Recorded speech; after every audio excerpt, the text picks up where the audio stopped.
When I'm walking down the street. I do want to say to Doni and many of you in this room that over a very long career in this city, all of you have helped me and my colleagues tell the truth and to try to tell. I may not look like you and you me, but my head up. I'm from South Carolina, so I just. What does this event mean to you, Miss Peggy Morris? Oh, my heart. Happy 20th anniversary. My heart is about loving up on my sisters. Do you know what it feels like to have your sisters in the room? John. And dare to be different and unique. I'm gonna be the best me I can be by letting His glory shine through. I am beautiful, I am blessed, but not just what you see in the flesh. I'm free from people, free from myself. There's a the doctor lived next door to the janitor, to the reverend, and the lawyer. We were together. Now we get so high and mighty that you create stress for your society because you don't like poor black folks either. That's a health problem.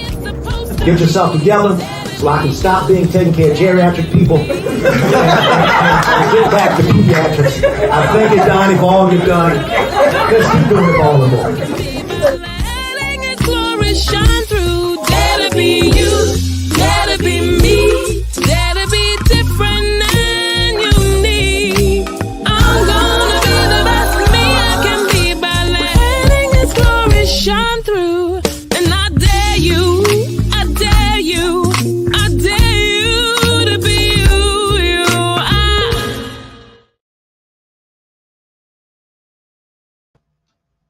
First name's Doni, last name's Glover, in it to win it for the long haul, baby. Okay, today we have this is a very special show today. First of all, we want to acknowledge Adam Scott. Adam's daddy got his wings yesterday. And as we entered to this show, it dawned on me that Adam was a City College night. And our guest today is a City College night. All of this is coming together. Now, I meet Adam. Adam is not in the picture, but these are all his homeboys from yesterday, including Mike Wells right there with the white suit on, class of '83. But 5 years after they graduated, this young man, Charles Choo Smith, graduates from City College.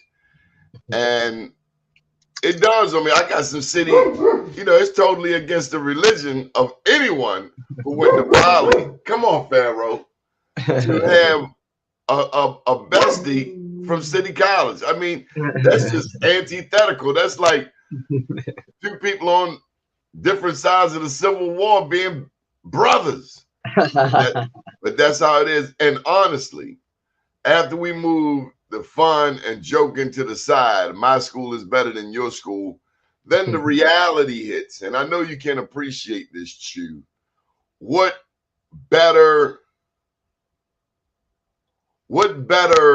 concept for two black people in America, in Baltimore, the home of segregation? What better rivalry, that's the word, to have? Because it could be East Side, West Side, right? You a Kappa, I'm Omega. But it's my school is better than your school. And we're going to fight, right, forever about it. Because City is serious about City, Poly's serious about Poly. And that's what we grew up in. But you one of my besties, no question, for life. Hey, Doni, man, I've watched the evolution of you over many years, man, pushing 20 years. And you're just a phenomenal individual, man. Like I'm listening to your segue come in, man. And I'm like, wow, boy. I mean, I just felt that just the soulfulness of your show, man, and what you represent, man. Like you always been about the people. And that's what I think people don't realize when it comes to us living our lives. It's all about human capital. You know, you can make money, you can have accolades, and you can be praised, but when you invest in human capital, people respond. You know, it's all about loving other people, and that's what you've been doing for many years. You've been putting narratives out there to celebrate others, and that's the most important thing that we can do is acknowledge people, and then talk to people and say, listen, you need to improve on that. And you always tell people the truth. You know, they may not like it, but you tell them your truth, and you tell them portions of what we understand truth to be based on situations and conditions, because it's all about the fundamental concept of how life is kind of put together. So I just love you, man. I always will. When you call me, it's what it is, man. And I just appreciate, you know, you winning out here, man. You winning. You are. So I got some questions for you today. As this show began, I heard you say, I gotta find my glasses. I can't even think about doing anything that involves reading and not have a pair of glasses nearby. Right. When it hits you, when did it hit you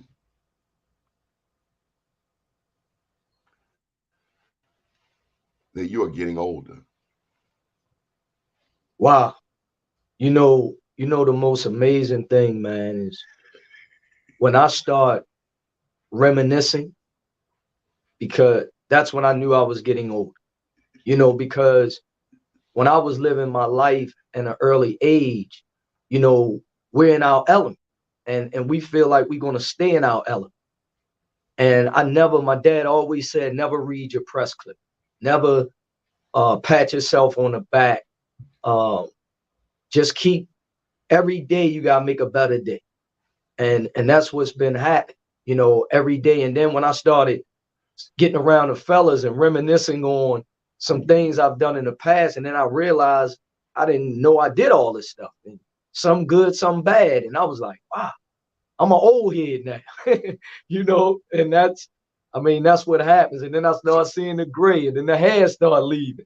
I say, oh boy, it's that time, man. I'm in the third quarter, baby. I'm in the third quarter. Is that the name of the next book? Uh-oh. Well, I'll tell you, Donnie, ever since you've been writing them novels, man, you push me all the time. I wrote my first one, and then you like, man, I need more. I'm proud of you, man. Yeah, I gotta sit down. I have a lot of manuscripts. I have a ton. I have probably maybe 70, 80 different manuscripts. It's just that I haven't sat down and locked in and closed out a lot of it, because I'm constantly going. But I gotta get it out there, man. I gotta get that content. One chapter has to be Meadow Lark Lemon. I will not let that go. I will cling to that like a bad rash. Why? Because I know you, and I grew up watching the Harlem Globetrotter cartoon.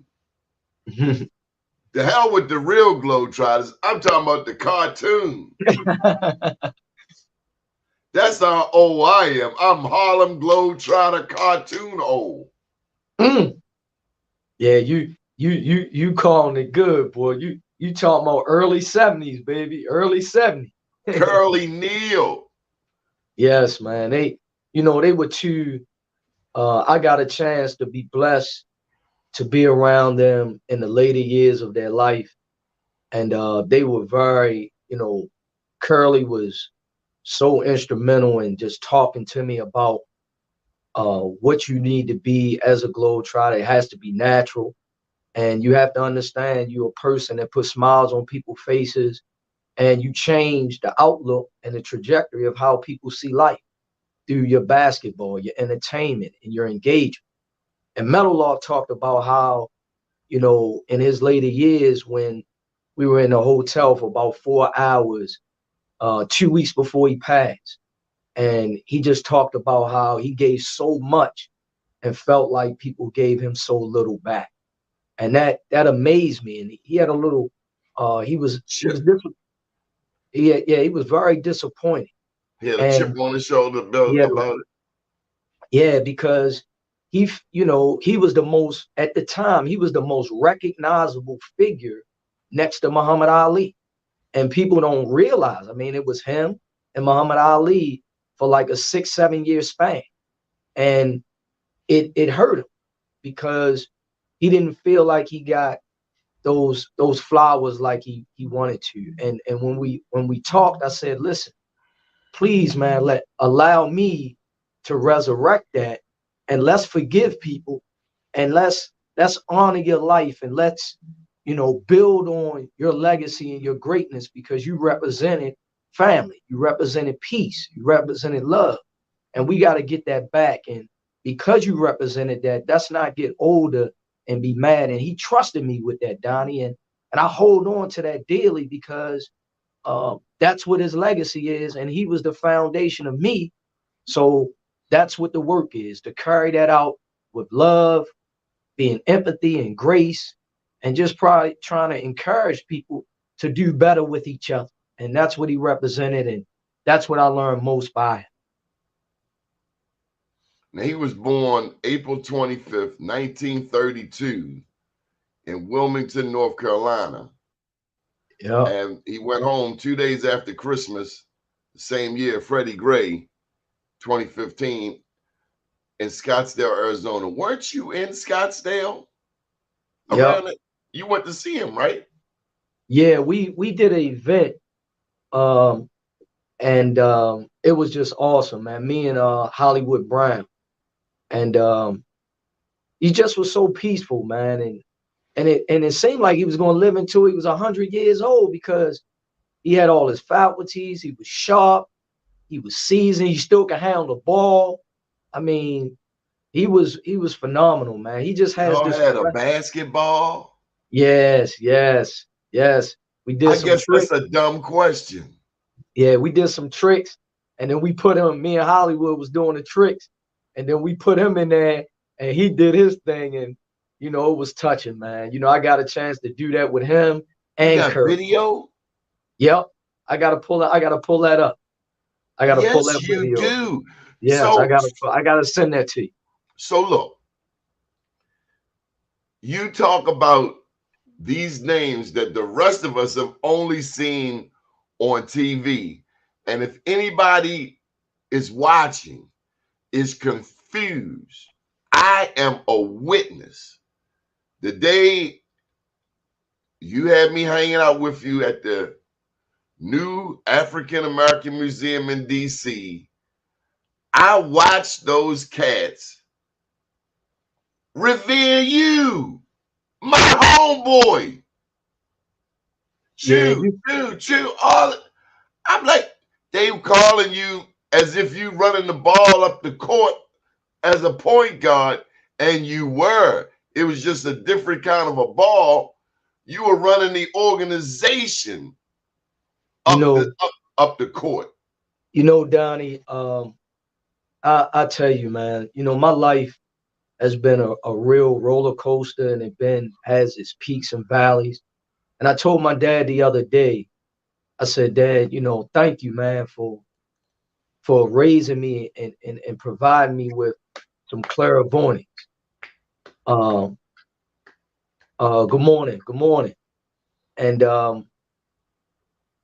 I said, Dad, you gave me the greatest gift. And that's the gift of listening. And that's the gift of putting people first, and just having an understanding and being true to what the relationship entails. So I've been able to play the game. You know, those Globetrotters and NBA guys, they played it at a whole, you know, they were a lot of great players that probably was better than me on the court. But I prided myself to be, you're not going to outwork me. You're not going to outthink me. And the more importantly, you're going to know that I was a great teammate.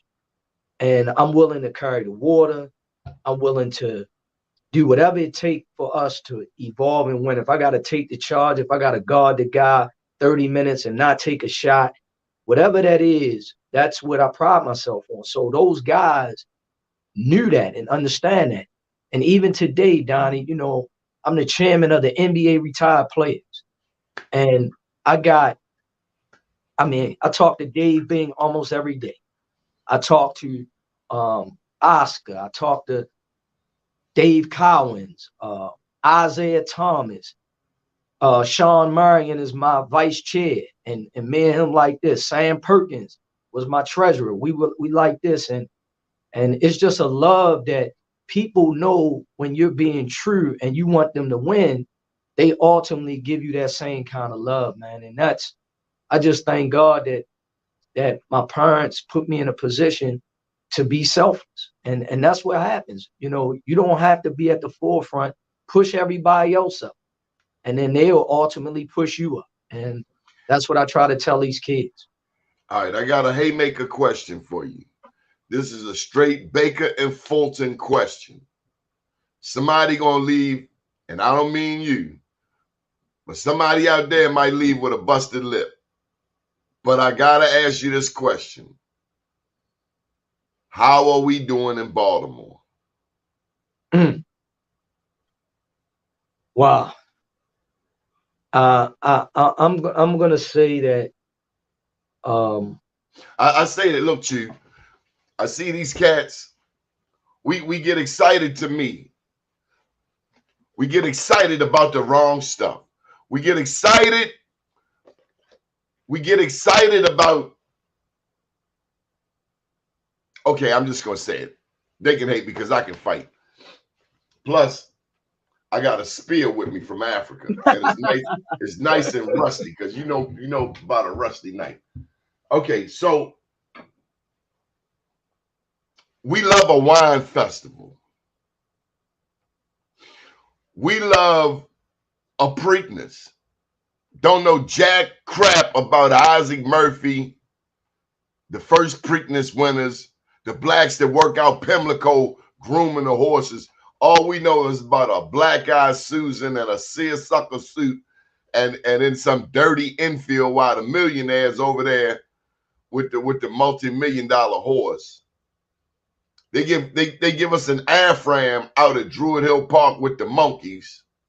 They give us a John Eager Howard wreck that's rebuilt in the Dorothy Height that the kids in the neighborhood don't even go to. When John Eager Howard used to be the best hope on the west side of even touching them cats over at Lafayette. Our priorities are whacked. We can ride a dirt bike up the street with one hand turning around backwards, but we can't sit in the college classroom. That is until we get over to the jail. And now everybody is doing homework. Everybody's doing math. Everybody's trying to learn to write. Couldn't do it uptown because somebody kept telling us, not everybody made to go to college. Not everybody made to go to jail either. But we up in there in a movie, starring like we getting a check. Okay. I just had to set the table for you. No, Donnie, you know, you've been interviewing me and I've been around you for many, many years, man. And we've always had the discussion of doing better as a city, doing better as a people. I'm never going to throw any indictments. I'm never going to throw stones at people because that's just not my way, you know. But I will say that it's very important that we understand balance. And we got to understand the history. I think we see things in the indoctrinations that come in our brain. It's like we made it if we had the big car. We made it if we had the big house. We made it if we, you know, been a part of this group or that group. And what we don't understand is that there's some fundamental core values that we have to have within ourselves that makes us who we are. A lot of our history has been convoluted because we're not extending ourselves abroad. Like it wasn't until I traveled the world to understand Maya, understand Egypt and Many people don't even know about Cairo. They don't know about the different pillars of how we are to deal with our own conscious level. There's been stuff has been stolen from us, and it's got us believing that we're supposed to be a certain way. But the most powerful gift is our spirituality and our understanding of our consciousness, to understand it's about people. It's not about things. It's about investing in the values of who we are. And then we can go celebrate and have fun and enjoy one another because we valued each other 300 days out the year. And we did something that could edify and amplify and get us to a certain level. See, those sacrifices we got to make to each other, we don't do no more. It's like when we were coming up, the lady on the corner invested in us because she told us that, listen, you need to clean up your environment. You got to make sure that you go and talk to Miss Susie down the street, or go cut her lawn, or go make sure she got food, or walk her to the store.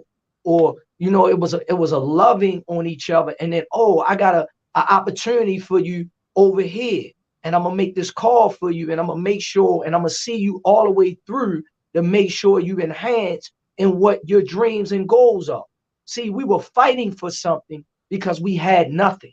Now that we're getting some things, now we're forgetting the foundation of where we are so we can evolve even better. So when you look at cultures, they make sure that Donnie Glover wins. They make sure Choo Smith wins. They make sure, and what we do is, I'll holler at you when you get it done. I'll get at you when you make it. Talk to me, but we ain't going through that foundation, them long hours, because it's like, oh, I ain't getting paid, or I ain't benefiting from it. And see, that investing in that human capital, see, people say, oh man, time is money and money is time. See, these are cliches that people put in our head. Or then somebody will say, oh yeah, man, you know, if I ain't getting paid, I ain't doing it. But you don't even realize it's stuff that you've never gotten paid for, that down the road you planted those seeds and them things start fertilizing, and then you got the back end money. You might not get paid 17 years later. But Choo, I done seen cats in your industry. They find they got a superstar in their team. All of a sudden, it's all about them. I'm talking about these so-called volunteer coaches, and they trying to get the hookup, the sweatsuit, the extra pair of Nikes. They trying to ride this young man, this young lady, all the way to Nordstrom's or wherever they want to go. I done seen them, Choo, and Yeah, I've seen you not really hang around them kind of people. If, as a matter of fact, if anything, I've seen you try to uplift their thinking. Like, if you're gonna be over here helping these people, you got to be genuinely about helping these kids. Like when I first met you, how that mom talked about how you saved her son's life because they had a brother that got killed. Yeah, I mean, Donnie, come on, man. Like, we grew up in That the lady, jungle. that lady looked at you as her lifeline, and the little brother was able to look up at the big brother. And I pray that story continues in its positivity as it did back then. But that lady, thank God for you. We were out on his mills. But Donnie, you gotta understand, man. You know, and I know, you know, you can always see people for who they are based on what they come out their mouth and say, how they go about certain things. You know, I grew up in that smoke, man. I mean, I got beat up. You know, I had to struggle. I lost a lot of, I got a lot of L's. But what I learned was how to survive, how to adapt. And then I started getting W's. And then I start navigating through. And when you see that kind of struggle, you understand the importance of certain things that I struggled with was because I didn't have resources, or I didn't have certain guidance, and I didn't have people that was in place to help develop my thinking and help develop my conscious level. So for me, when I grab a kid, that kid is me. So what I did not have or what I did not get, I want to make sure that they have. And I want to secure the family to get them to understand we're doing this together. But we have to understand order. We got to understand structure. And we can't deviate from the plan, because that's what my dad told me. Everything is a consistent process that you got to keep going so you can see how things going to operate. See, the hardest thing for people to do is be comfortable while they're uncomfortable, because you know what pressure does. And you know, when you get in your emotions and those insecurities start kicking in, now you start acting out and you start being different when it's okay that you fail. The question is, you got to get back up. You got to, are you going to get back up? Are you going to move through? And are you going to blame? Are you going to make excuses? Are you going to justify? Are you going to, all these things going to start manifesting in you? Because that's when you start losing. Because when you can look at yourself in the mirror and say, I was wrong, I didn't work hard enough, I didn't listen correctly, I misunderstood a person, boom, come back, acknowledge it, and say, listen, I'm going to show you how I'm going to work better, and watch us do this. But if you got ego and your pride is in the way and you don't want to elevate, then now you're going to have issues. And then guess what you're going to do? You're going to flatline. And then before you know it, you're going to be 70. And then you're going to blame the world for what you could have fixed a long time ago. And that's what our babies are searching for. That's why when you talk about the condition of our city, we're living in this mirage, man, this illusion. And we're not understanding people are dying. I'm not even talking about the physical death. I'm talking about people are dying emotionally. They're dying psychologically. They're dying spiritually. And they're covering up with the things they do. See, I've learned that being around billionaires and millionaires, they be honest with me. I'm hurting, Choo. And I do certain things because I'm hurt. And you're showing me a different way of looking at life, because you oftentimes, it's almost like if I've been beat up all my life, right? And now I become a police officer, right? And if I don't deal with being beat up, now I start beating people up because I got a badge. Pedagogy of the oppressed. Pedagogy of the oppressed. I take on the characteristics of that which I despise. There you go. And truth of the matter, Donnie, that's the issue in our communities. Because we either overcompensate to make sure we don't be in that position, or we do what you're saying. Because it's like a dude that's this tall and he in a truck that's way. You ever see a dude that tall in a truck? It's like, dude, how'd you even get up in there? Yes. And what are you overcompensating for? It happens, man. You know, that mind, you know, that's why I love you, Donnie, and you always give me some food for thought. And because you're reading, you're studying, you're evolving. And it's something about that mind, man, like how that mind works. It's like the mind can really play tricks on you. And whatever things that hurt you, or you had some kind of trauma, the sensitivity of that affects you with things that you could ultimately elevate it. But what happens is that mind, it plays on you. That's why I always tell people, please read this book. And I got to put this out. This book, you have to read it and you have to study it. It's called The 4 Agreements. Be impeccable with your word. Don't take things personal. Don't make assumptions, and always do your best, by Miguel Ruiz. Please read that, y'all, because that read is one of the most powerful reads, because it gives you balance and gets you to understand who you are and how you can navigate through life. Because people be tripping, Donnie. You know, folks be mad about something and it has nothing to do with you, and they take it out on you. And they don't even realize that they're affecting a powerful relationship that could be beneficial to them. And it's just important, man. And I always say to my kids, like, why you assume? See, the thing that I try to pride myself in, I need to know, not possibilities, not maybes. I need to know. If you don't mess with me, tell me right now. If you're not going to do it, tell me right now. Don't put me in that gray area. Now, we all make mistakes. Things happen, things of that.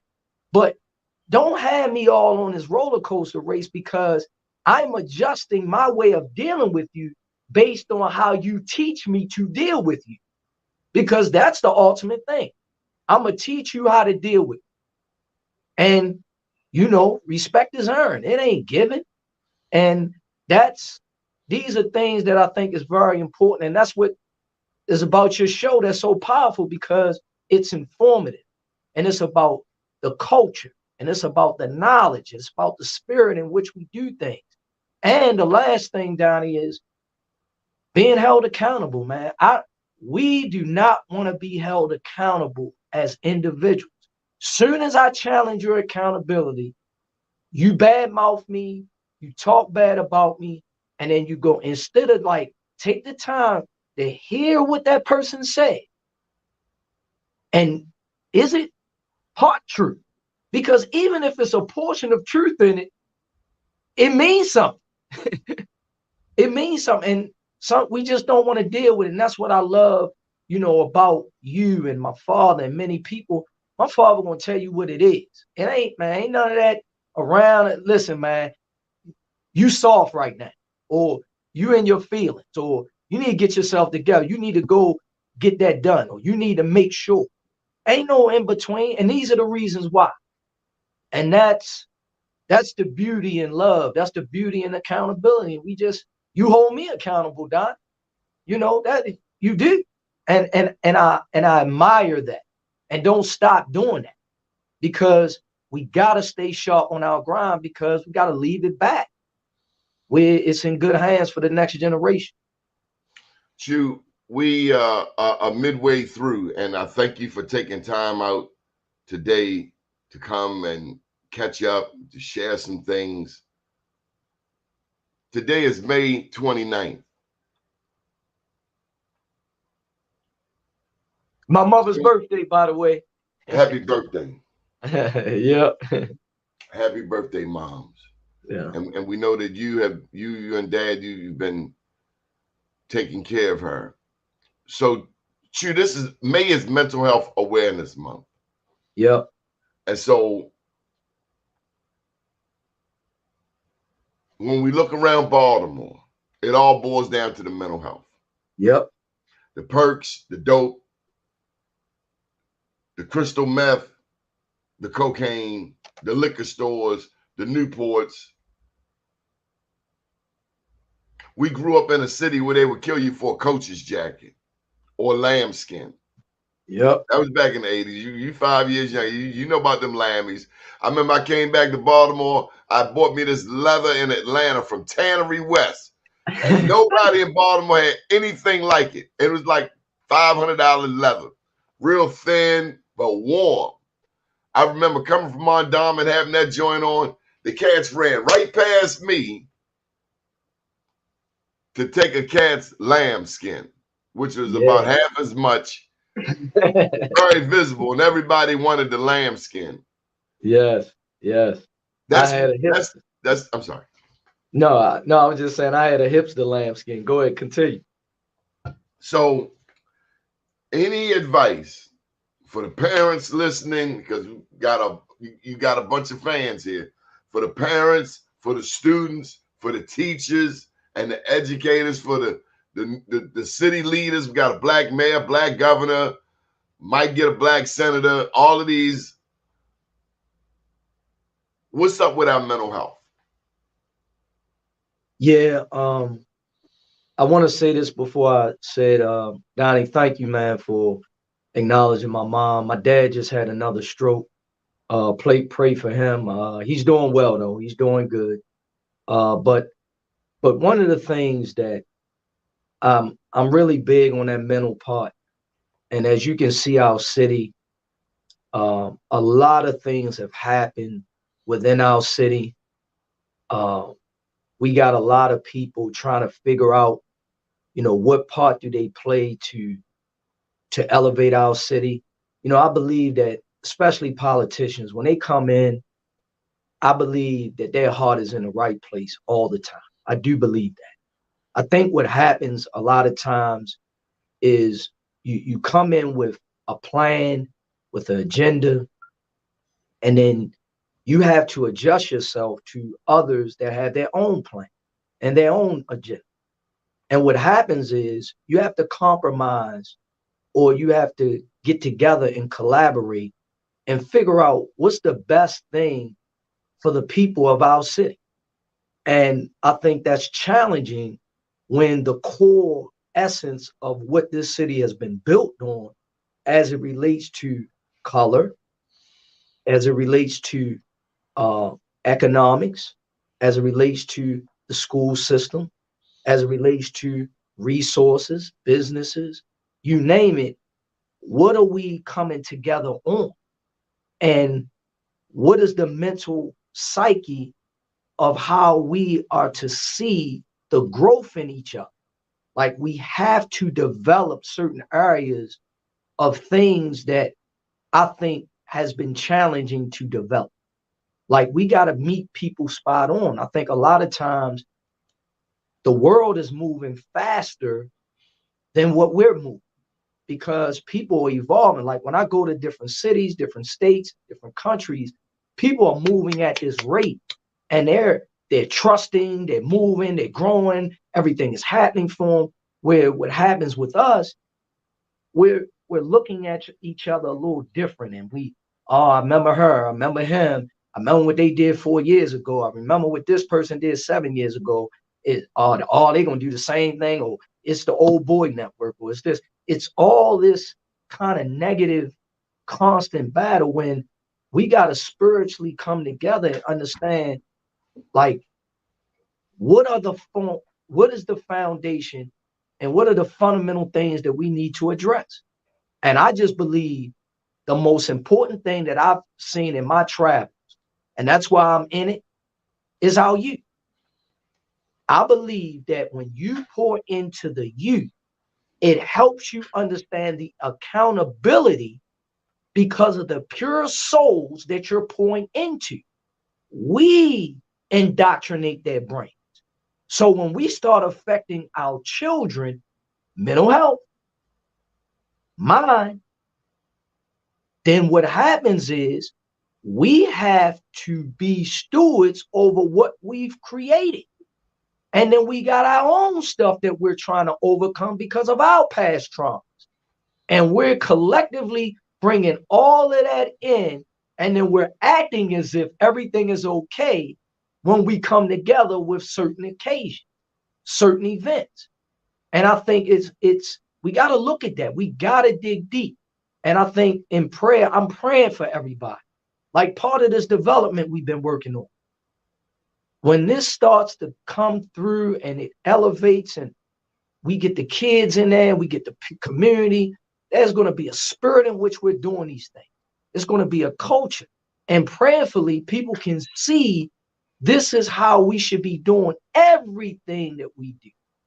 And that's what I believe, Donnie. And that's why I'm a grind at it. And we right there. Everything is starting to happen and come full circle. But it took a long time. And you got to break through so much, man, because people are guarded. And people want to hold on to something that, truth of the matter, you got to look at yourself and say, what has really happened in the last 20 years of our city? Are we winning for real? Or is an individual benefiting, or two individuals, or three individuals? If the whole massive group of people are not benefiting, then we're losing. We're losing, because in this culture, they make sure 85 to 90% is winning. In this culture, they make sure 85 to 95% are winning. And they don't like each other either. But they know they have to get along. They know that they can never allow their ego to destroy the ecosystem. We have to create a pure, authentic, loving ecosystem. And that takes people getting away from everything else, take away all that negativity, and it's built on these 4 things to me, Don. We got to have happiness. We have to have peace. We have to have joy. And we have to have genuine, unconditional love for each other. And when we start giving that of ourselves, the mental health will change. That's what I believe.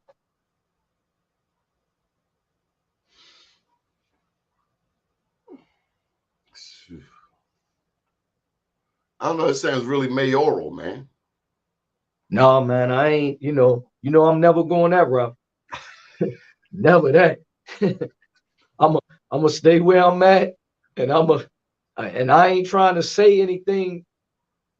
Man, this stuff is real out here, man.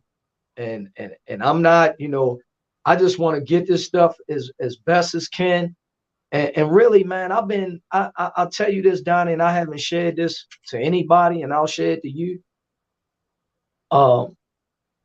Donnie, I've kind of really figured out this thing called life. And where I am today, I've done everything that I could imagine.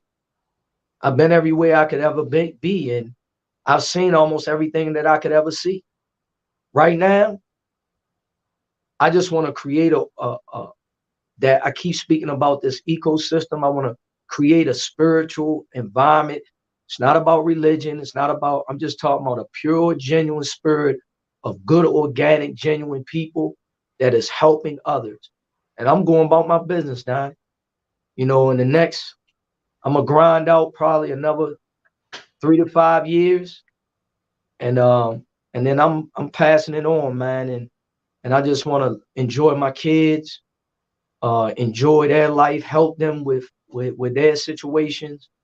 I know I'm gonna be called upon to do a lot of work, but because this is, people don't really care the way I think they should.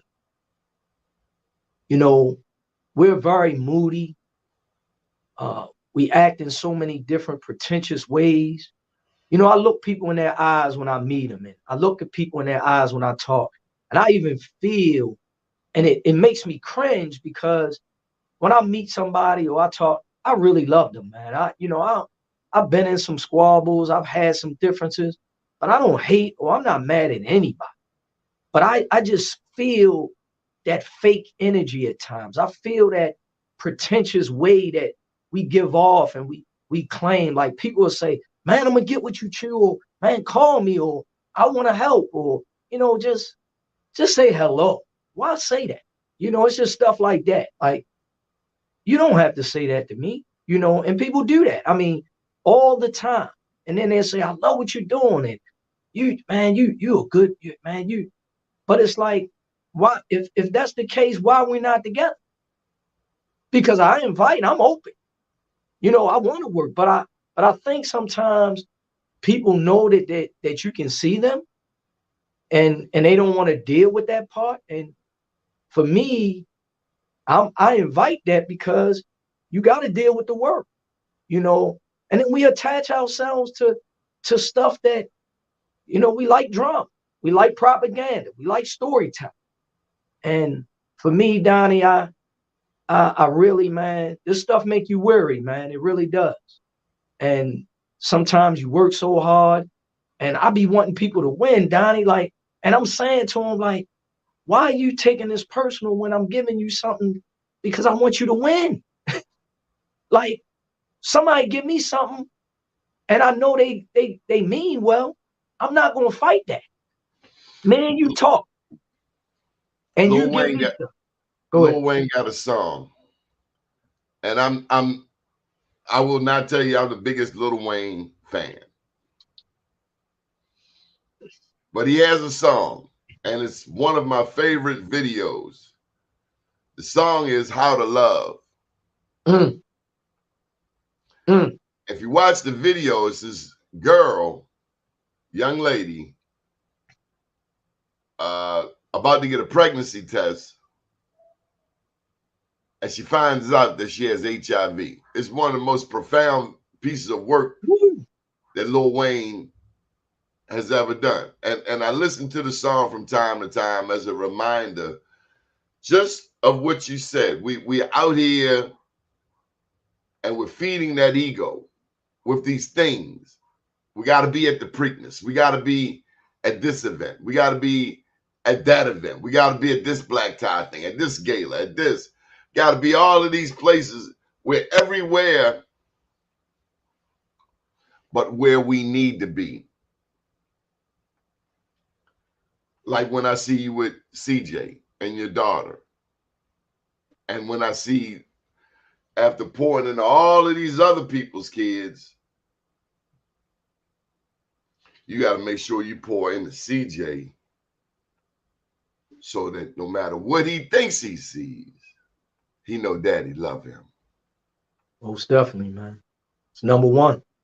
Yeah. It's number one. I don't even man. know if that was a question, Choo. I just want to lift you up today. Thank you, man. I need that. I do, man. And that's, you know, part of the reason why I share so much, and part of the reason why I do these little lives and I do is because I have to renew myself. Every day, I'm not gonna lie to you, I don't know how to halfway anything. And I give so much because I'm passionate. And I know that opportunities are scarce. You know, people don't realize whenever you're given an opportunity to be in people's space, whenever you're given an opportunity to have anything that comes your way, you got to put your best foot forward and you got to be who you say you are. And I just value people, man. And I think I love people more than they realize, man, because when we go to funerals, I can't stand it, Don. It's not the fact that we lost a life. I love the life that person lived. The thing that hurt me more than anything is, did you, like, if you were close to that individual or you had some experience with that individual, did you give that person your all? That's the part. That's the part. Like, and then you come and you say these stories, and then it's like, come on, man, that's not real.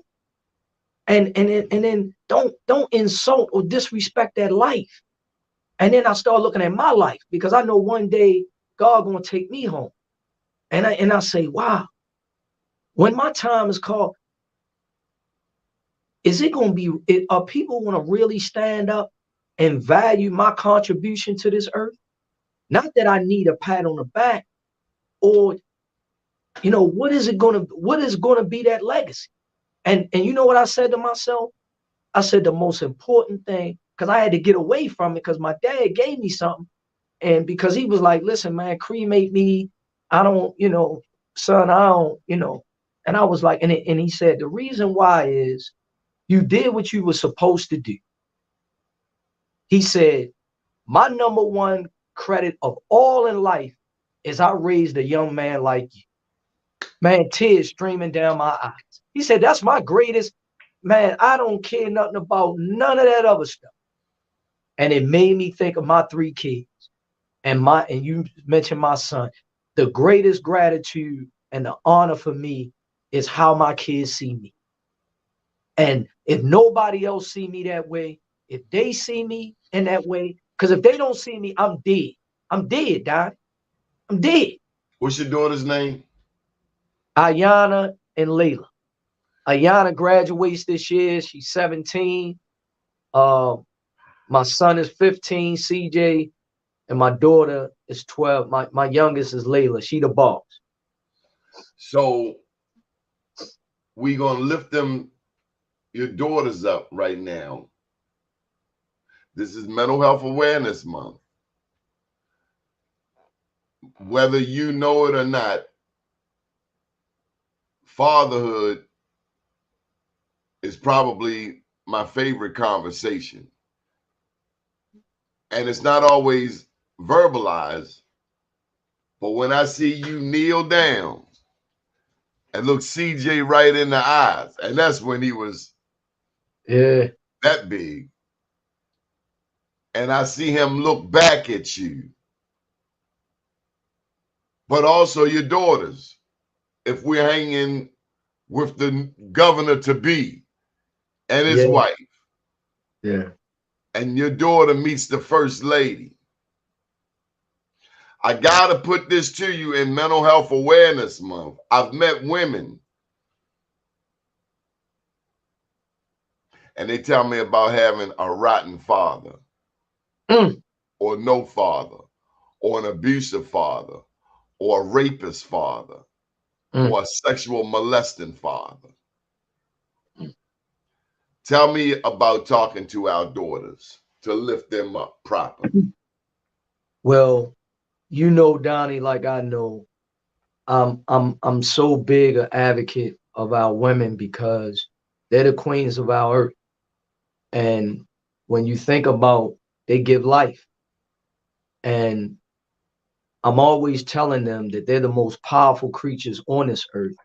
And and I tell my daughters, you have a real strong responsibility, because if you think about anybody that's going on in life, we're affected by women. Women can be your greatest elevation, or women can be your greatest downfall. And it's how that woman carries it. Is she consciousness at the highest level? Is she empathetic? Is she firm? Does she have boundaries? Does she give of herself and make sacrifice? See, all of these things are so important. And I let my daughter know, you are a powerful voice, but be gentle spirited and be open to understand how to be a safe haven for people in need. And my oldest, man, she's phenomenal, man. And I tell all the women, like, we need you. You're everything. But we have to do better, because I understand society has made it as though, you know, you have a voice. Your voice has never been taken away from you. I want to say that. Society has you thinking that your voice has been taken away. It's never been taken away. Never. But understand, your gentleness, your kindness, and your spirit is what wins out. It's not, I got to have the first say, and I got to be able to tell you I'm strong, and I got to be. See, strength is in silence sometimes. Strength is in how you give of yourself and being able to show who you are and how you project certain things. We honor you, our sisters and our queens, and I do. I love you from the bottom of my heart. You know, I have a mom that's struggling for her life, and she poured a lot into me. She gave me the nurturing side. She gave me the academic. She gave me treat people with respect and how to treat a woman, and always put them first. And you all are everything, you know, and I love you from the bottom of my heart. And I just pray that you start loving you. Don't let society put that stigma on you. The last thing I'm going to say is, we need each other. We need each other. We have to do a better job of understanding you, and prayerfully you will have a better understanding of understanding us. And that will unify us as a people. So appreciate it. The website is chouyouth.com, choosmith.com. Which one we pushing today, Choo? If to learn more about me, the total me, you can push choosmith.com. But if you want to learn more about the organization and the work that we're doing, it's chouyouth.com. Yeah. So besides your mom and your daughters and your wife, I need you to lift up a woman. Now I'm a steal one. I'm playing dirty on you because this West Baltimore. Besides my mom, if there's a woman that I would lift up in Baltimore, I'm gonna say it's B. Gaddy. I got a chance to hang out with her and see true greatness. Bam. I'm gonna say my Aunt Carol. Tell me about Aunt Carolyn. That's my sister's name. Yeah, Aunt Carolyn, just a phenomenal woman. She raised my dad. That was my dad's sister. My dad's mom passed away when he was 15 and was sick his whole childhood. So one of his oldest sisters raised him and was named Aunt Carolyn. And just to give you some insight on her and why she's so wonderful, just picture she's 5'8", 5'9". Her husband, who just passed away just recently at 99 years old, was 5 feet and she was 5'8". And she treated him like he was 6'10". And strong, didn't play kind of woman, but was what always challenged the women to be better. I'm gonna give you something that happened, and it stuck with me to this day. We were watching a TV show, right? And it was all the women. My girl cousins from 25 and under to like 15, 13 years. I was 13 at the time. And they were looking at Billy D. Williams. And Billy D. Williams was, you know, he was the hunk of the world back then. So my aunt stands in front of the TV because it was about 15 women, girls, and it was only 3 of us boys watching the show. And she said, y'all ought to be ashamed of yourself. And they were looking, and he's like, wow, Aunt Carolyn, what are you talking about? He fine, that's that. She said, see, what you're really saying, first of all, you can never have. That's number one. Secondly, what you're saying is you don't like what you had. You hoping that you wish that your man was Billy D. Williams. Don't lust over another man when you got one of your own. You are to cherish that one, because you don't even know what Billy D. Billy D. may be a womanizer. Billy D. could be someone that's violent or inconsiderate, or you don't know. You're just looking at the surface of a man. You got to look at the essence and the core of a man. I was 13, didn't even really understand what she was saying. I came back at 16. I said, Aunt Carolyn, what you mean by that? And she said, you love the woman that understands the value of you and only you. It's a thing called exclusivity. And if it's not exclusive, it's going to hurt you down the road. Trust me, son. That was my Aunt Carolyn, just to give you one situation where she gave me hundreds. Yeah. I'm gonna get my notebook out and go do some homework. I'm gonna get my ink pen. I gotta go do some writing, this and studying. You touched some people out here today. Miriam, she's a regular supporter of this network. She popped in and she's glad she met my friend.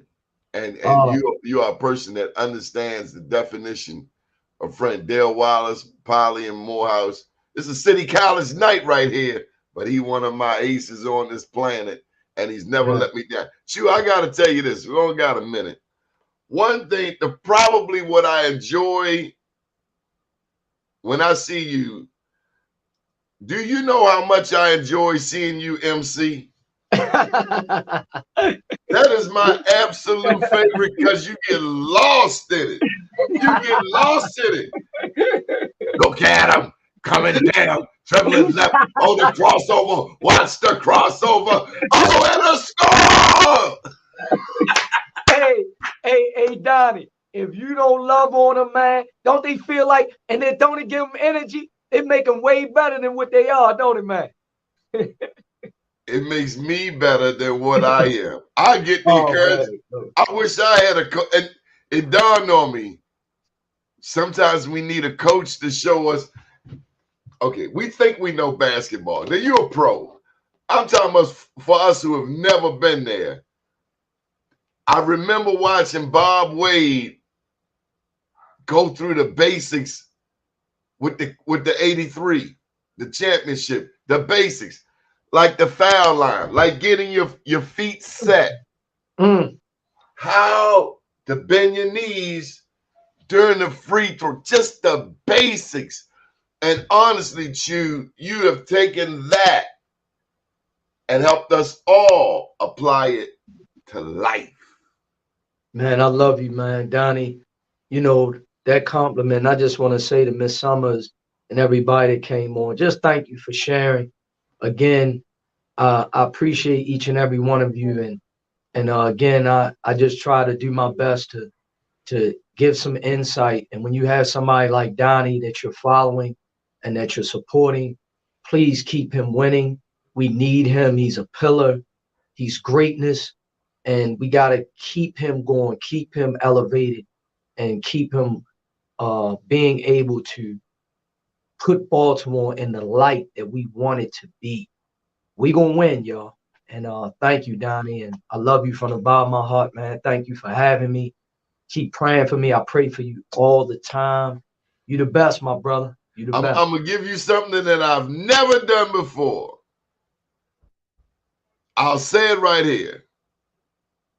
Maybe I should have looked at City College. Maybe. You funny, man. Thank you for being my friend, Choo. Thank you, man. Appreciate you. Love you, man. Have a great rest of the week. All right. Keep winning, baby. Yes, sir. Good morning, world. Yeah.